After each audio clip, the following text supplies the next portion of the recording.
اخطر بلاصه تقدر تكون فيها دابا هي البلاصه اللي كتحس فيها بالراحه، هذيك السخونيه ديال الفراش، هذيك الضحكه مع الناس ما زايدينك والو، وهذاك الراتب ولا الصرا اللي كيجي كل شهر باش يسكت لك الطموح ديالك. هذا ماشي امانه، هذا سجن.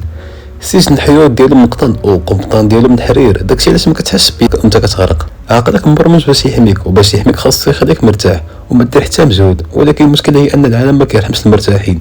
الطبيعه كتقول لنا ان الكائن اللي كيتوقف على الحركه كيبدا يموت.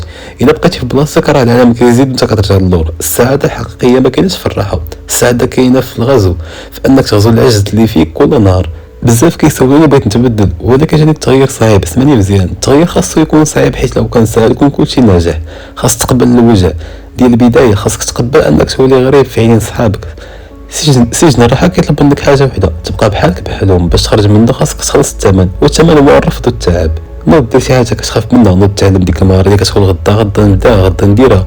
نوض قاد داك المشروع اللي خايف يفشل. الفشل وانت كتحاول احسن بالمليار مره من النجاح الوهمي وانت ناعس. دابا رجع داك الفراش ورجع ليك الراحه، ولكن عارف بلي كنت اللي كدوز وانت تما كاين واحد اخر في بلاصه اخرى كياخذ بلاصتك في المستقبل. الاختيار ديالك.